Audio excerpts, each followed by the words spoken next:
Assalamualaikum warahmatullahi wabarakatuh. Bagaimana kabarnya anak-anak? Alhamdulillah, Ustazah doakan mudah-mudahan semuanya dalam keadaan sehat walafiat. Baiklah anak-anak, pagi hari ini untuk materi PKN Ustazah di subtema yang kedua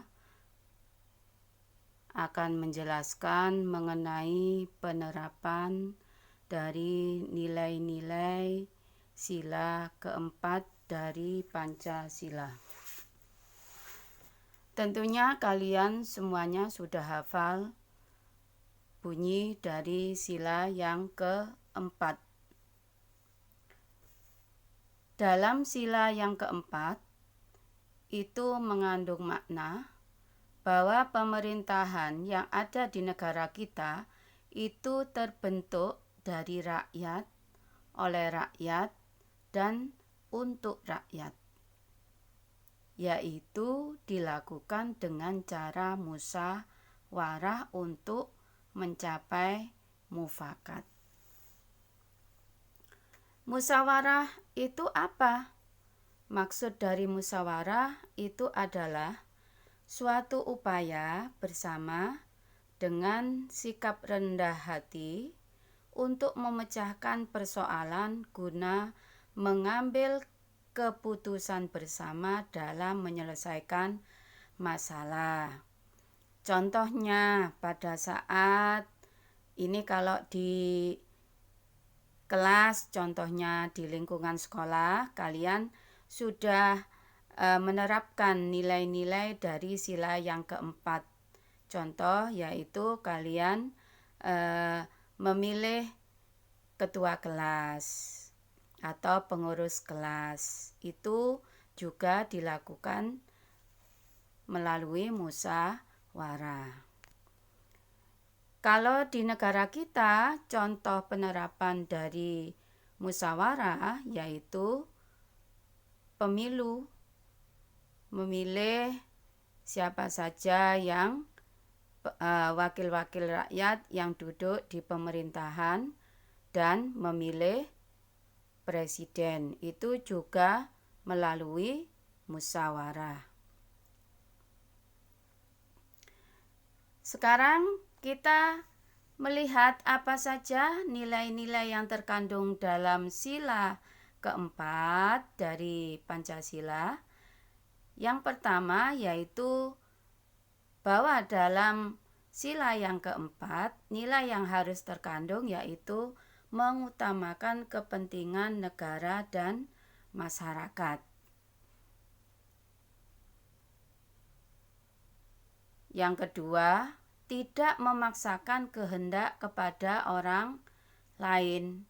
Kalau misalnya dalam pemilihan ketua kelas, kalian memiliki siapa teman kalian yang harus kalian tunjuk, ternyata tidak dipilih oleh yang lainnya, maka kalian tidak boleh, yaitu tidak memaksakan kehendak kepada orang lain. Yang ketiga, yaitu nilai mengutamakan musyawarah dalam mengambil keputusan untuk kepentingan bersama. Yang keempat, menerima dan melaksanakan hasil musyawarah dengan rasa tanggung jawab. Kalau misalnya teman kalian sudah kalian tunjuk menjadi ketua kelas, kemudian dalam pelaksanaannya tidak sesuai yang kalian harapkan, ya kalian harus menerima dan siapapun yang ditunjuk harus melaksanakan hasil musyawarah itu dengan rasa tanggung jawab. Yang kelima yaitu melaksanakan musyawarah dengan akal sehat dan sesuai dengan hati nurani yang luhur. Intinya dalam musyawarah itu harus kita harus saling legowo. Artinya harus sesuai dengan hati nurani yang luhur, tidak dengan rasa emosi atau kita memaksakan apa dari kehendak kita.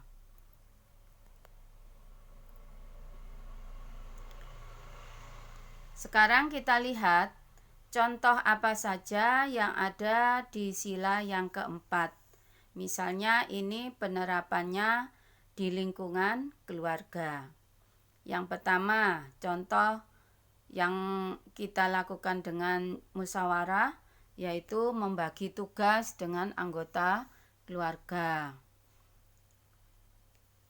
Yang kedua, melakukan musyawarah jika ada yang tertimpa musibah atau masalah dalam lingkungan keluarga, itu harus kita musyawarahkan, kita bahas bersama. Kita cari jalan keluarnya yang bisa menyelesaikan masalah yang dihadapi oleh keluarga. Yang ketiga, jika ingin membangun rumah, contoh di dalam keluarga, tentunya semuanya harus dilibatkan.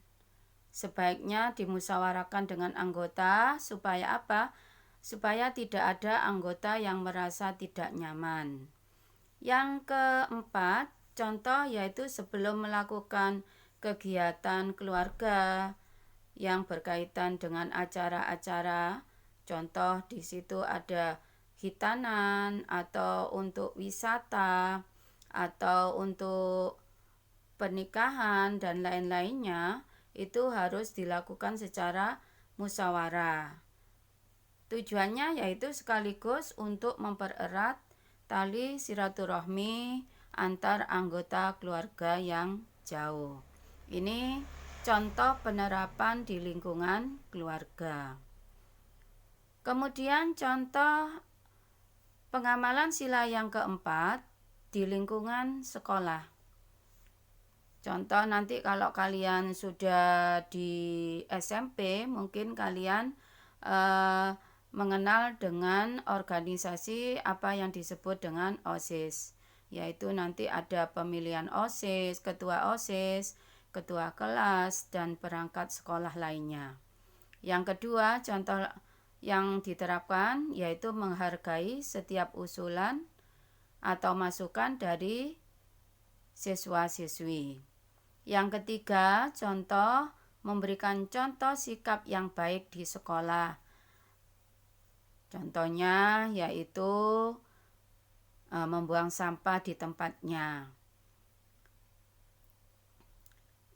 Berikutnya yaitu mengikuti kegiatan sekolah dan mensukseskannya. Kegiatan sekolah apa contohnya? Misalnya ada lomba-lomba dalam memperingati 17 Agustus atau kegiatan upacara, maka semuanya harus mengikutinya. Yang berikutnya yaitu menghargai setiap pemimpin di sekolah. Pemimpin di sekolah tentunya yang tertinggi yaitu kepala sekolah. Apapun tata tertib yang ditentukan di sekolah, ya kita harus berkewajiban yaitu untuk mematuhi aturan yang berlaku. Berikutnya yaitu mengisi majalah dinding dengan opini dan gagasan yang baik untuk kemajuan sekolah.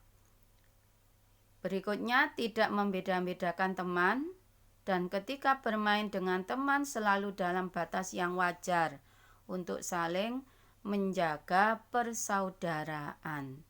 Ini tentunya mungkin dari beberapa ini sudah kalian terapkan dalam lingkungan sekolah.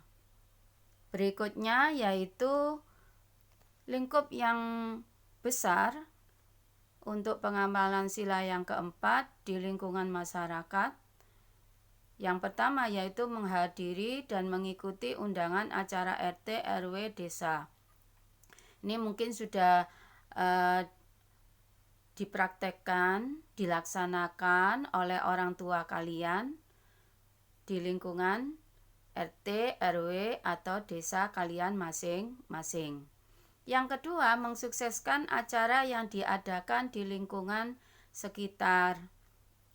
Contoh, kalau misalnya ada peringatan 17-an, peringatan Maulid Nabi, dan yang lainnya, ini kita juga sebagai warga negara yang baik tentunya kita harus mensukseskan acara tersebut. Berikutnya yang ketiga yaitu mengikuti kegiatan kerja bakti dan kegiatan lain semampu kita. Intinya karena kita itu hidup bermasyarakat, kita itu tidak hidup individu, tentunya kalau misalnya ada kerja bakti, maka kita harus melaksanakannya tanpa ada rasa paksaan. Semuanya harus dari kesadaran diri masing-masing. Berikut yang keempat, contoh yaitu ikut gotong royong dalam pembangunan sarana umum.